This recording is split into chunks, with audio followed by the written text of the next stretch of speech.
하나님 말씀은 사도행전 5장 11절부터 16절까지의 말씀입니다.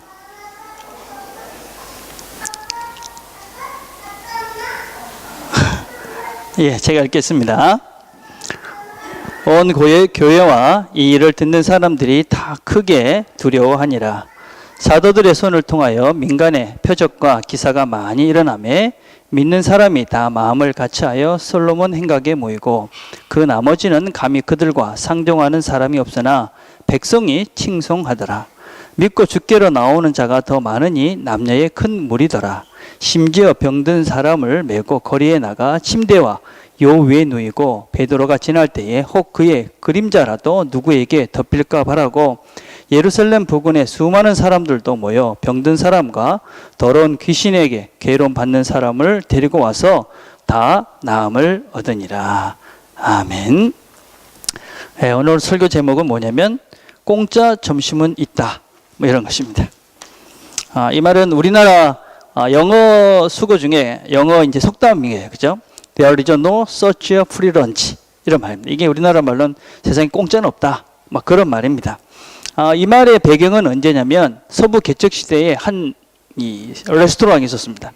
근데 이 술집이 사람이 잘 없어가지고 장사가 안 되니까 이 주인이 어떤 아이디어를 냈냐면 저녁 때 와가지고 술을 일정량 이상 사 먹는 사람은 그 다음날 프리 런치를 준다, 이렇게 광고를 했습니다. 그 사람들이 야, 술 먹으면 공짜로 밥 준대. 그래가지고 이제 그 집에 와서 이제 술을 많이 사 먹고, 그래서 이 레스토랑이 아주 잘 됐습니다. 근데 시간이 지나다 보니까 사람들이 궁금했습니다. 아니, 이 사람은 우리한테 이렇게 술 먹었는데 공짜로 밥을 주면 뭐 남는 게 있을까? 생각을 해보니까 술값에 점심값이 다 포함됐다 하는 것을 나중에 이제 깨닫게 됐습니다. 요새 여러분들이 광고를 보면 1+1 이런 거 많이 하잖아요, 그죠? 그게 사실은 다 완에 다 포함이 되어 있는 것이죠, 그죠? 그래서 세상에 공짜 점심은 없다, 이런 말은 공짜는 없다, 이런 것입니다. 여러분이 장사 속에 우리가 사실은 속아 넘어가는 것이지 공짜 이런 것 같아도 사실은 거기에 이미 다 포함되어 있다 하는 것입니다. 그래서 무엇이든지 우리가 살면서 모든 것들은 대가를 치러야지 뭔가를 얻을 수 있는 것이, 대가 없이 뭔가를 얻을 수 있는 것은 없다 하는 것이 일반적인 이 세상의 원리입니다. 사실은 신앙생활도 그 비슷한 점들이 참으로 많이 있습니다. 우리는 지난주에 아나니아와 삽비라라는 사람의 이야기를 같이 나눴습니다. 어떤 이야기입니까? 아나니아와 삽비라라는 사람이 거짓말을 해가지고 그래가지고 죽임을 당했습니다. 그러고 난 다음에 이제 있었던 이야기가 5장 11절입니다. 5장 11절에 보니까 온 교회와 이 일을 듣는 사람들이 다 크게 두려워하니라. 그래서 오늘 보면 이 온 교회 그리고 듣는 사람, 이렇게 뭔가 사람들을 구분하고 있는 것들을 볼 수 있습니다. 또 여러분 쭉 읽어보면 어떻게 되어 있냐면 13절에 보니까 그 나머지는 감히 그들과 상종하는 사람이 없으나 백성이 칭송하더라.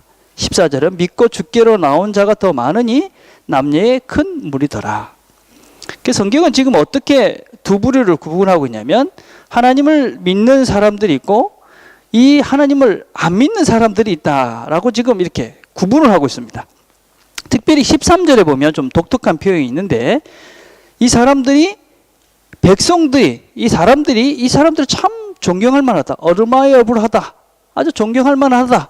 그런데 이 사람들이 이 무리에 함께 조이닝하는 것은 되게 wary about 했다. 되게 주저하고 뭔가 이렇게 뭔가 경계하고, 그래서 잘 그 팀에는 들어가려고 하지 않았다 하는 것입니다. 그러니까 조금 쉽게 설명하자면 초대교회 사람들이 이제 교회를 이뤘습니다. 거기 있는 사람들을 보니까 진짜 괜찮은 것입니다. 참 열심히 잘 모이기도 하고 서로 불쌍한 사람 도와주기도 하고 또 잘 서로 사랑하기도 하고, 야, 저 사람도 참 괜찮다. 그런데 나는 안 갈란다, 이런 것입니다. 상식적으로 어떻습니까? 참 저 사람들 참 괜찮아, 저 교회 참 괜찮아, 그러면 야, 나도 그 교회 가야 되겠다, 이렇게 생각하는 것이 정상인데 이 초대교회 사람들은 저 참 괜찮아, 그런데 나는 안 갈란다, 이렇게 반응을 하고 있다는 것입니다. 왜 그럴까요, 여러분?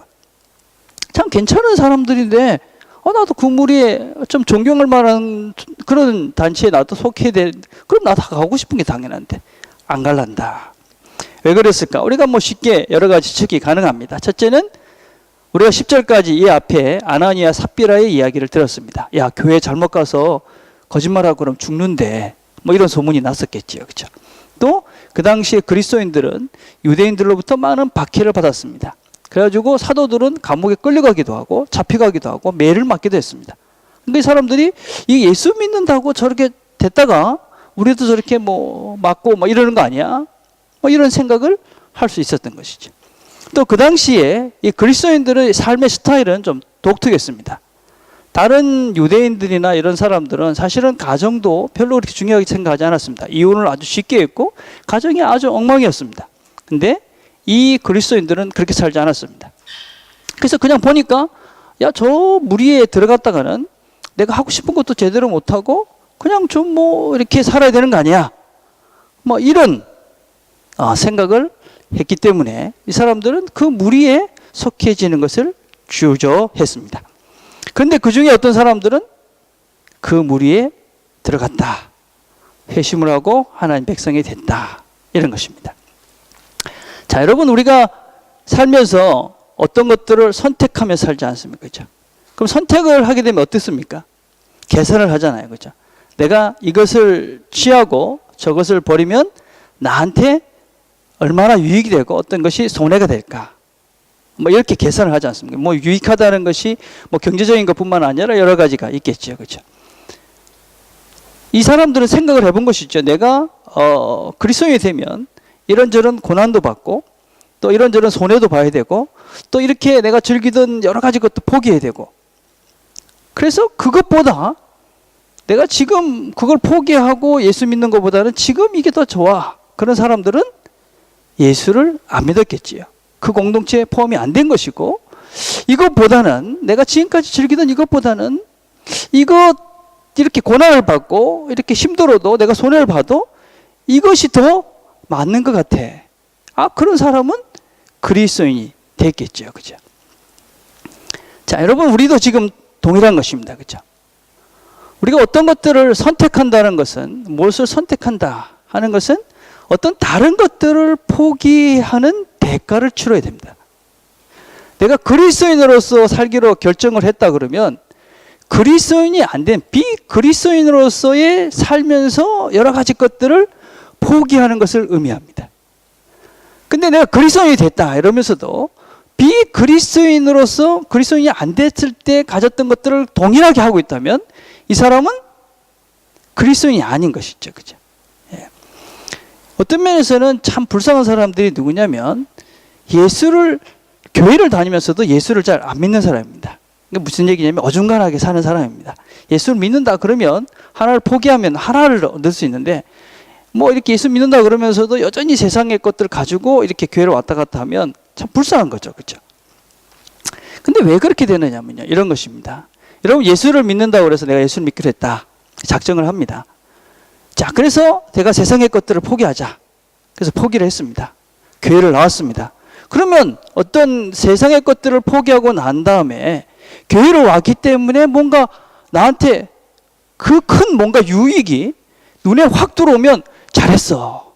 역시 내가 세상의 것을 잘 포기했어. 이럴 것 같은데 교회를 와봤자 실제적으로는 별 차이가 없습니다. 쉽게 얘기하면 이런 것입니다. 술을 아주 많이 먹는 사람이 있었습니다. 술 먹는 걸 좋아한 거예요.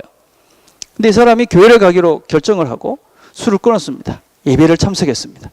그럼 술 먹을 때 그 기쁨보다 예배가 훨씬 재밌어야 되는데 예배는 지겹습니다. 안 재밌잖아요. 그죠? 그러니까 야, 이거 뭐 예수 믿어도 별 도움이 안 되네. 뭐 그런 것입니다, 여러분. 자, 그래서 여러분, 우리가 신앙생활을 하면서 어떤 것들을 포기하고 난 다음에 뭔가를 얻겠다고 하는 그 얻는 것이 무엇인지를 잘 여러분들이 생각하고 분별하고 시작을 해야 됩니다. 제가 어린애들한테 왜 보이는 것이 더 안 보이는 것이 중요하다 이런 얘기를 했습니까? 그리스도인들이 추구하는 세계는 보이는 것이 아닙니다. 여러분들이 뭔가 교회를 왔기 때문에 당장 뭐 내가 뭐 그전에 뭐 이런 것들을 했기 때문에 뭔가 눈에 보이는 무엇이 순식간에 확 달라져서 뭔가 유익이 확 올 거다. 만약에 그렇게 생각하고 예수를 믿기 시작했다면 여러분은 금방 멈출 가능성이 상당히 많이 있습니다. 그래서 여러분, 우리가 보이지 않는 것들을 추구하고 그것을 추구하기 시작을 하면 지금은 근데 분명히 별 유익이 없어 보입니다. 그러나 시간이 지나면 사실은 우리가 선택한 것이 옳구나 하는 것을 확인할 수가 있습니다. 여러분, 지금 우리가 읽었던 이 본문의 시대만 해도 그렇습니다. 여러분, 이때만 해도 그리스도인이 된다 하는 것은 많은 대가를 치른 것이었습니다. 그렇죠? 예수를 믿기 때문에 박해를 받았습니다. 또 어떤 면에서는 물질도 나눠야 되기 때문에 손해를 봤습니다. 라이프 스타일도 그전에 했던 것들을 다 정리하고 새로운 라이프 스타일을 살아했습니다. 황제를 섬기지 않았기 때문에 박해를 받았습니다. 그렇죠? 다른 사람들은 막 즐기는데 우리는 부부 생활만 중요시했습니다. 가정을 우선하면서 살았습니다. 그런데 그 당시에는 그것이 참 어리석어 보이고 뭔가 얻는 것이 없어 보이는데 시간이 지나면서 변화가 생겼습니다. 로마 귀족들이 22세기가 되기 시작하면 어떤 사람들을 자기 아들의 며느리로 찾기 시작하면 그리스도인들을 자기 아들들의 아내를 찾기 시작합니다. 왜 그랬을까요, 여러분? 그 당시에 로마의 귀족들이라는 것은 막 문란하고 엉망진창인 것입니다.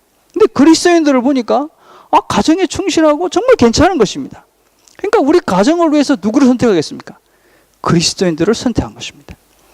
여러분, 313년에 기독교가 국교가 됐습니다. 역사를 아시는 분들은 다 아시죠, 그죠? 콘스탄트 대제가 기독교를 로마의 국교로 정했습니다. 그때 그리스도인 인구가 10% 정도가 됐습니다. 10%. 그 10명 중에 1명이 그리스도인이었습니다. 그런데 그걸 국교로 할 수 있었던 이유가 무엇이냐? 영화 같은 거 보면 그런 거 나오시잖아요. 그죠? 로마의 귀족이 그리스도인들 많이 보이죠. 그죠? 그게 실제입니다, 여러분. 그 당시에 대부분의 참 많은 가정에 정말 그 귀족들의 아내들이 그리스도인이었기 때문에 그 나라 자체를 국교화하는 것이 가능했었습니다. 제가 무슨 얘기를 하고 있는 겁니까, 여러분? 그리스도인으로 산다는 것은 지금은 당장은 분명한 손해같이 보일 때가 분명히 있습니다. 그러나 그 손해를 감수하고 내가 이전에 생활했던 것들을 포기하고 그 대가를 치르고 그리스도인으로서의 삶을 살면 반드시 거기에는 우리가 기대하지 못하는, 어떤 면에서는 우리가 상상할 수 없는, 보이지 않는 더 풍성한 삶이 있다 하는 것입니다. 그걸 믿고 우리가 그리스도인이 되는 것입니다.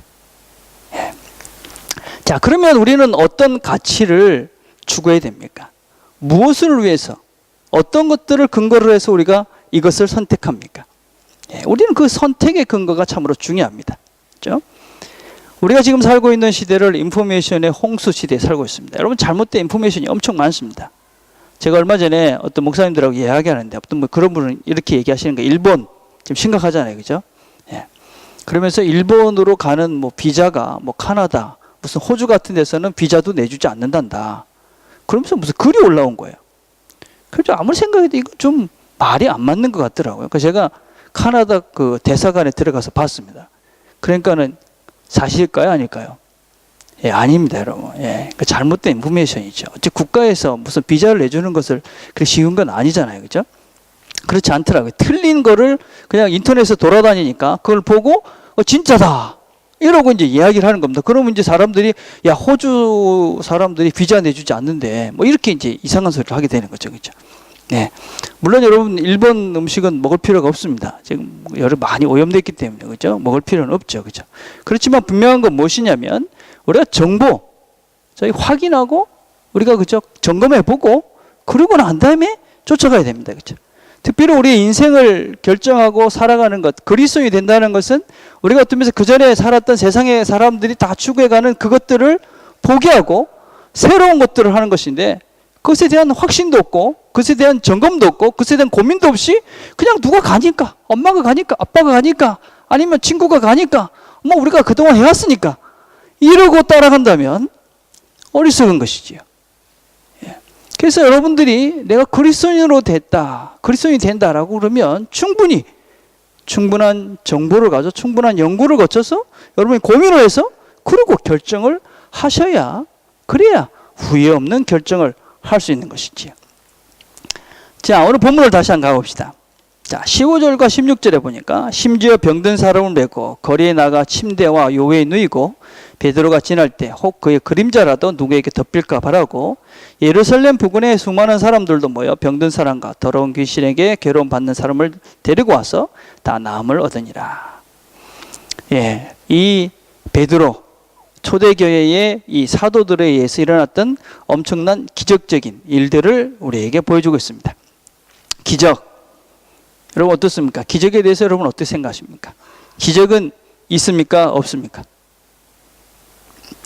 이 기적에 대한, 이 기적의 성경에서 일어났던 이런 기적에 대한 견해들은 크게 세 가지로 신학자들은 이야기를 합니다. 첫 번째 견해는 이 초대교회에 일어났던 그런 기적과 같은 일들은 지금도 똑같이 일어난다 하는 것입니다. 그럴까요? 안 그럴까요? 예, 여러분 그렇지 않습니다. 초대교회에 일어났던, 또 예수님 시대에 일어났던 일들이 지금 동일하게 일어난다라는 것은 그 당시의 문화와 상황과 성경에 기록된 내용들을 제대로 이해하지 못하기 때문에 하는 잘못된 해석들입니다. 그때와 동일한 기적과 그 다음에 동일한 역사들은 일어나지 않습니다. 이런 문제들 때문에 아마 그리스도인들이 아주 혼란스러운 부분들이 참 많이 있습니다. 그래서 어떤 사람들은 아프면 기도해야지. 기도해야 됩니다. 그렇지만 또 어디도 가야 됩니까? 병원도 가야 됩니다. 이런 거죠. 그래서 특별히 무슨 정신적으로 좀 아프고 이런 사람들은 꼭 무슨 상담을 한다거나 약을 먹거나 그러면 믿음이 없는 사람처럼 이상한 이야기를 하는 사람들이 있습니다.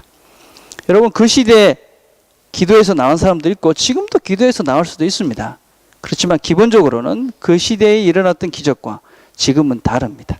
특별히 그 시대는 예수님께서 하신 것, 제자들이 한 것과 지금은 다르다 하는 것을 명심해야 됩니다. 자, 한 가지만 예를 들어보면 이런 것입니다. 마가복음 6장 56절에 보면 예수님께서 병자들을 고쳐줬습니다. 그러니까 사람들이 와가지고 옷에 손이라도 대면 다 고침을 받았습니다. 이런 다 성함을 얻으니라. 예수님께로 온 모든 사람들이 다 고침을 받았다. 오늘 본문도 뭐라고 얘기하겠습니까? 모든 사람이 다 고침을 받았다.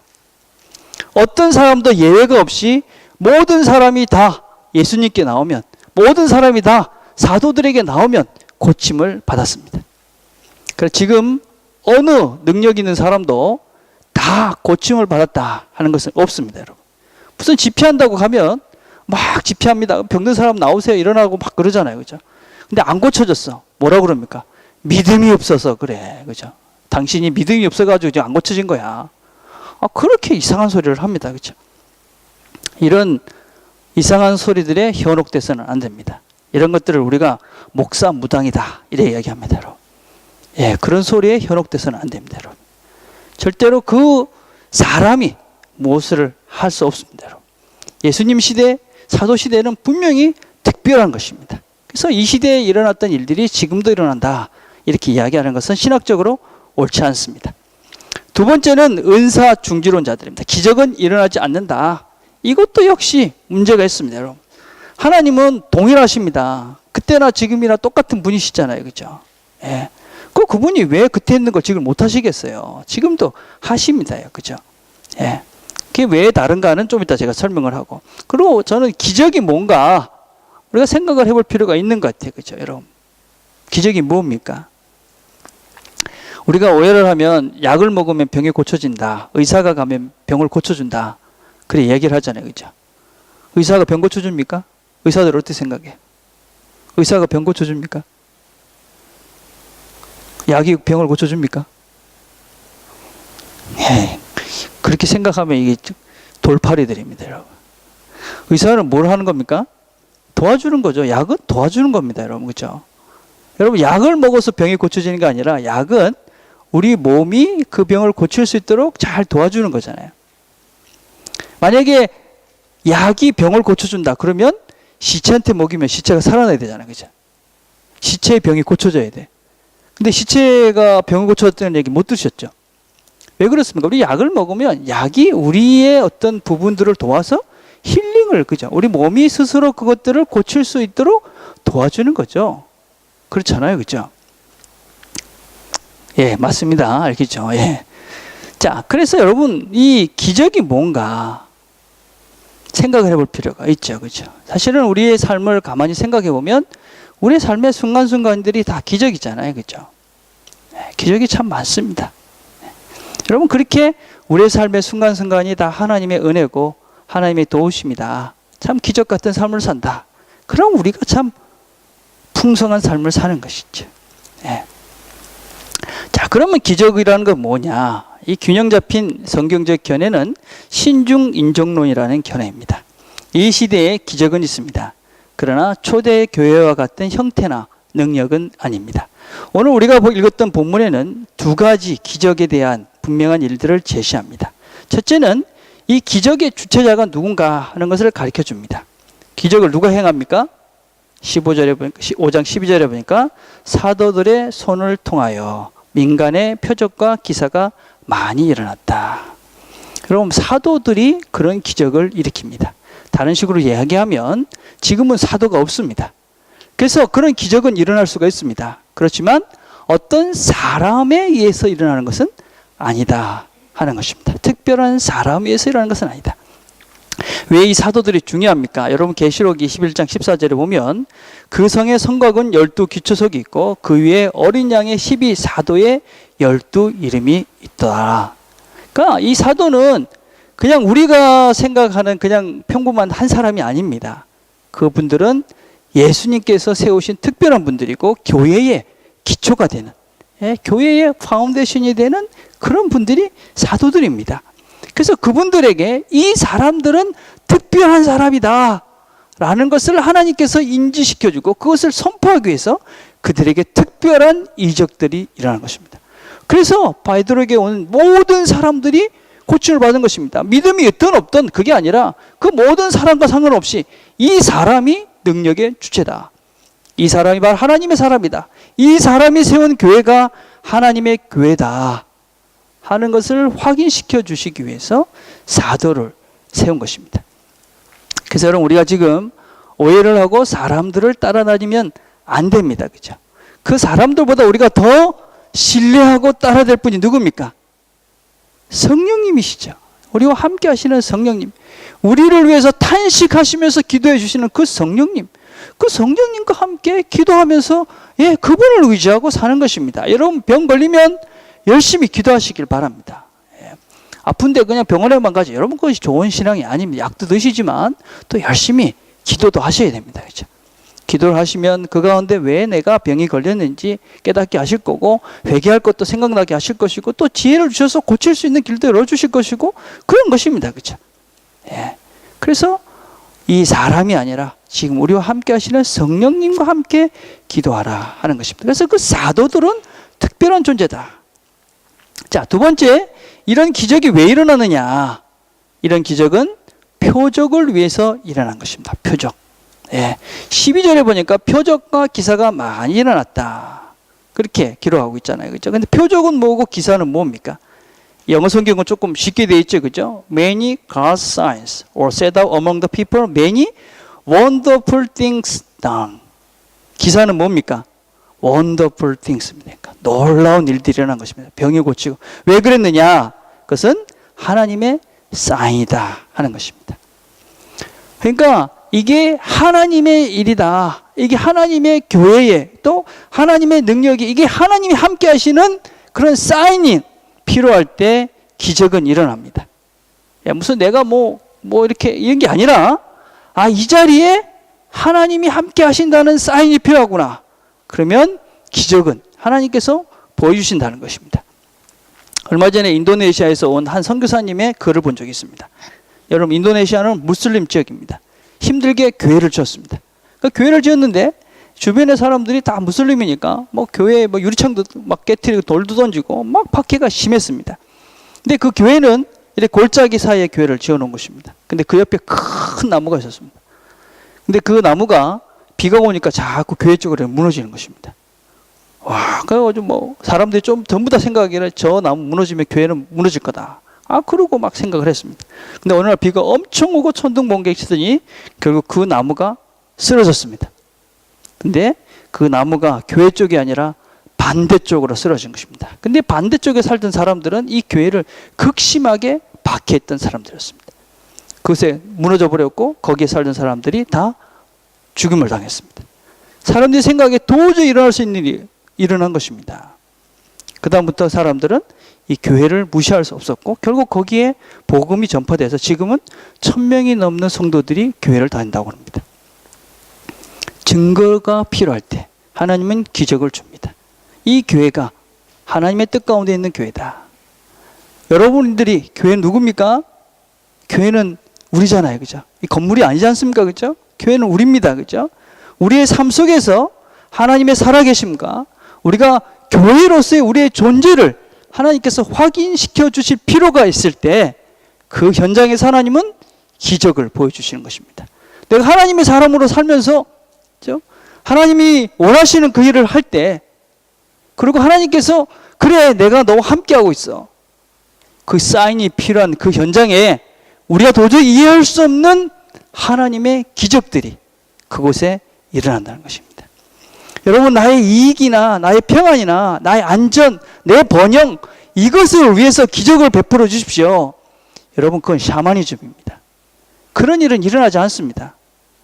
예, 그런 일이 일어난다는 것은 하나님이 하신 일이 아닙니다. 여러분 하나님의 교회로 우리가 하나님의 사람으로 살아가면서 하나님이 살아계신다는 그 증거가 필요할 때 하나님은 기적을 우리에게 보여주십니다. 그래서 우리가 이 기적을 누리며 살 수 있는 것입니다. 언제? 하나님의 사람으로 살 때. 자, 그러면 우리의 삶이 이제 어디에 기초를 세워져야 하는가? 교회는 누구 위에 세워진 것입니까? 사도들 위에 세워진 것입니다. 사도들 위에. 우리의 삶의 기초를 이 사도들의 위에 세워놓는 것이 하나님의 뜻입니다. 근데 지금 사도가 없잖아요. 그렇죠? 사도는 없습니다. 아무도 없습니다. 사도들이 뭘 우리에게 주었습니까?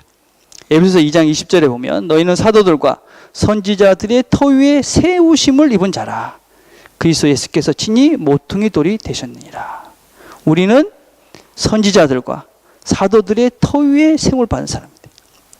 베드로 3장 2절에 보니까 곧 거룩한 선지자 예언의 말씀과 주 되신 구주께서 너희 사도들로 말미암아 명하신 것을 기억하게 하려 하노라. 그러니까 우리의 삶의 기초 사도가 되어야 되는데 그 사도는 지금 없으니 사도가 우리에게 증거하고 전해준 무엇이 있습니까?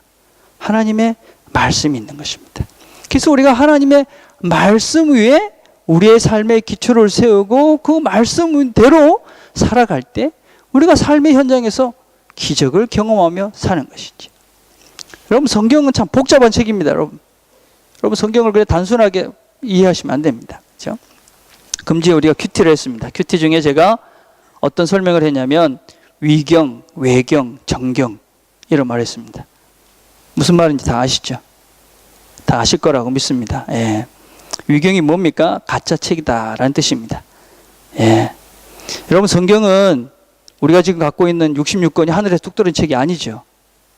예. 그 책은 사실은 몇천 년 동안 하나님에 대해서 수많은 글들이 있었고 예수님에 대해서 수많은 책들이 있었습니다. 예. 그렇지만 그 중에 정말 하나님께서 역사하셔서 우리에게 허락해 주신 그 책 66권 예. 그 책이 하나님의 말씀. 그래서 우리가 그것을 받고 그것만을 유일한 하나님의 성경이다. 그렇게 우리가 믿고 그 위에 우리의 삶의 기초를 세워가는 것이죠. 이 책들은 몇천 년의 역사를 통해서 검증되고 증명된 것입니다. 말씀의 영감성, 사도성, 역사성, 전통성 이런 모든 것들을 통해서 검증되고 그래서 우리에게 전해진 것이 성경입니다. 수천 년에 걸쳐서 검증된 말씀 거기에 우리의 삶의 기초를 세워가라는 것입니다. 여러분 우리의 삶의 기초를 여러분 어디다 세우고 있습니까? 많은 사람들이 얼마 되지 않은 검증되지도 않은 그런 돈에다가 물질에다가 무슨 이상한 이데올로기에다가 그리 세우고 사는 사람이 얼마나 많습니까? 한심한 것이지. 성경을 바로 배우고 바로 알아가야지 우리가 바른 삶의 기초를 세우고 삶 속에서 정말 바른 기적을 체험하면서 경험하면서 살 수 있게 됩니다. 자, 이제 이렇게 정리를 한번 해봅시다. 마지막으로 한 가지만 더 생각해 봅시다. 자, 5장 13절과 14절에 보니까 여전히 똑같은 얘기입니다. 나머지는 감히 그들과 상종하는 사람이 없으나 백성이 칭송하더라. 14절에 믿고 죽게로 나오는 자가 더 많으니 남녀의 큰 무리라. 믿고 죽게로 나오는 자가 많다. 이 사람들은 어떤 면에서는 많은 대가를 치르었던 사람들입니다. 그렇죠? 그 당시에 박해가 있었는데 그 박해를 무릅쓰고 교회에 나온 것입니다. 손해를 본 것입니다. 라이프 스타일을 바꾼 것입니다. 근데 과연 그들은 얼마만큼의 대가를 치렀을까요? 그들 스스로는 과연 얼마나 나는 대가를 치렀다 이렇게 생각하고 예수를 믿게 되었을까요? 제가 여러분들에게 종종 하는 얘기 중에 하나가 뭡니까? 내가 하나님을 하나 알게 되면 하나님은 100인 것 같고, 내가 하나님을 10 알게 되면 하나님은 1000인 것 같고, 내가 하나님을 100쯤 알게 되면 하나님은 10,000인 것 같고, 그래서 하나님을 알면 알수록 야, 하나님은 잘 모르겠다. 하나님은 정말 크신 분이구나. 그걸 깨닫는다고 그랬죠. 그렇죠? 예수 믿는 것도 똑같습니다. 예수를 처음 믿을 때는 어떤 생각을 하냐면 내가 예수를 믿기 때문에 치른 대가가 참 많다. 이래 생각을 합니다. 그래서 난 예수 믿기 때문에 한 50%는 손해본 것 같아. 어떤 때 뭐 70% 손해보고 그런 것 같아. 근데 예수를 믿다 보면 내가 하나님을 알고 하나님의 사랑을 알고 또 하나님에 대해서 점점 알게 되면 아, 정말 내가 예수 때문에 포기한 것이 없구나. 그럼 내가 신앙이 된 겁니다. 여러분, 예수님 때문에 포기한 게 많다고 생각이 드십니까? 아직까지 하나님을 잘 모르는 것이지. 우리가 뭐 하나님 때문에 포기한 게 뭐가 있겠습니까? 그렇죠? 예. 주님을 위해서 포기한 게 많다. 나 잠도 포기했고 시간도 포기했고 뭐 이런저런 즐거움도 포기했다. 여러분, 시간이 지나서 믿음이 생기다 보면 감사한 거죠. 아, 그때 하나님을 위해서 헌신했던 그것이 하나님의 축복이었구나. 아, 정말 그때 포기한 것이 하나님의 은혜였구나. 예. 그리고 뭘 깨닫게 됩니까? 아, 하나님께서 나를 위해서 포기하신 치른 대가에 비해서는 내가 한 게 아무것도 없었구나.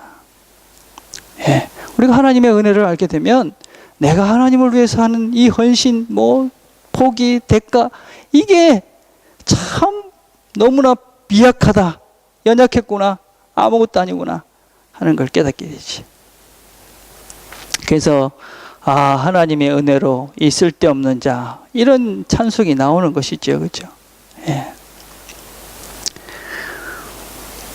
작년 크리스마스 때 KBS에서 성탄 특집으로 손양원 목사님이라는 분 특집 방송을 했습니다. 드라마만 보지 말고 그런 것들도 보시길 바랍니다, 여러분. 예, 좋은 프로그램인데, 여러분 손양원 목사님이라는 분 아시는지 모르겠습니다. 이분은 애양원이라고 나병 환자 이런 데 가서 평생 그 나병 환자를 돌보셨던 분입니다. 그럼 뭐 진짜 그 현장에 있었던 분들이 증언을 하는 거예요. 어떤 증언들을 하냐면 목사님이 오셔가지고 아무도 안 들어가라는 그런 방에 나병 환자들 뭐 여러분 보셨습니까? 저는 제 친구 목사님이 거기서 이제 사역한 적이 있어서 갔는데 아, 처음에는 힘들더라고요. 손이 이렇게 없고 눈도 없고 눈썹도 없고 이렇게 악수를 하는데 이 손가락이 하나밖에 없고 막 이런 분들이 이렇게 많아요. 쉽지 않습니다, 여러분. 근데 그런 분은 다 이제 음성이잖아요. 전염이 안 돼요. 근데 이 손양 목사님이 가셨던 그분들은 다 양성이었어요. 사람들이 안 가는 그런 데 가가지고 환자들 안고 기도하시고, 또 어떤 때는 그 사람의 이 침이 이 나병 환자들한테 좋다 이래가지고 고름이 나는 그런 거를 막 입으로 빨아가지고 고름을 짜내기도 하시고 그랬을 때. 대단한 분이셔야 돼. 근데 우리가 잘 아는데 이분이 자기 아들이 1948년 여순 사건, 그러니까 공산당들이 내와가지고 조금 이렇게 반란을 일으켜가지고 자기 아들 2명을 죽입니다. 24살, 18살 되는 자기 아들, 2아들을 죽이죠. 그렇죠? 예.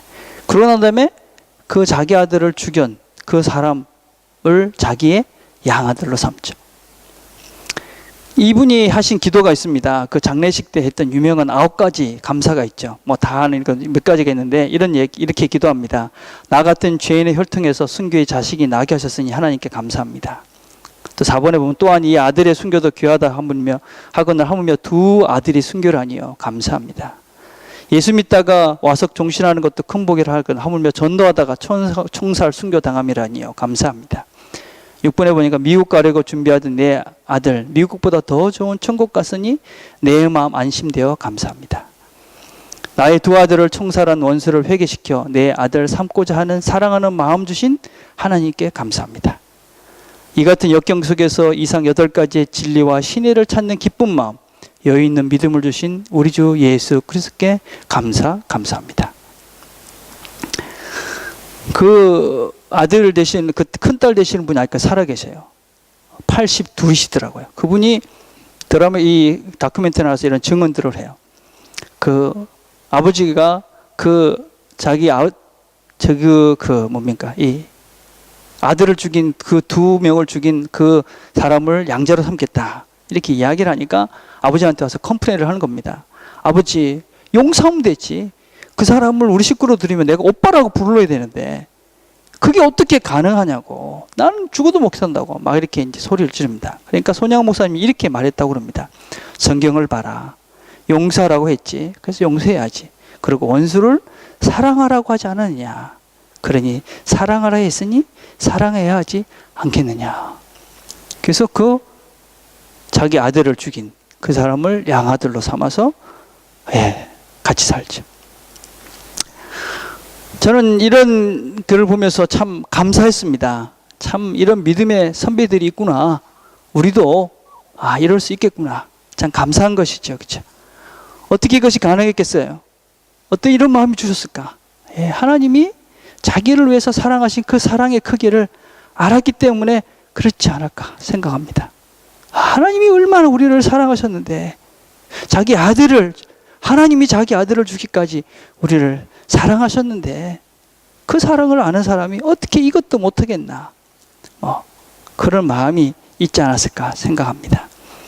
우리가 주를 위해서 포기하고 기꺼이 대가를 치르고 살다 보면 우리도 하나님께서 은혜를 베푸셔서 그런 자리에 이룰 수 있지 않을까 하는 그런 기대를 우리가 하면서 사는 것이지.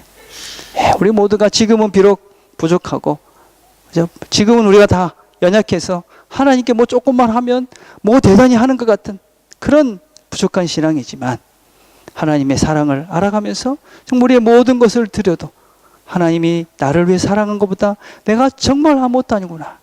그런 큰 은혜를 우리가 누리면서 그런 은혜 가운데 살아가는, 그래서 기꺼이 주를 위해서 우리 자신들을 드릴 수 있는 그런 자리로 우리가 다 가는 저와 여러분이 되기를 간절히 바라겠습니다. 기도하겠습니다.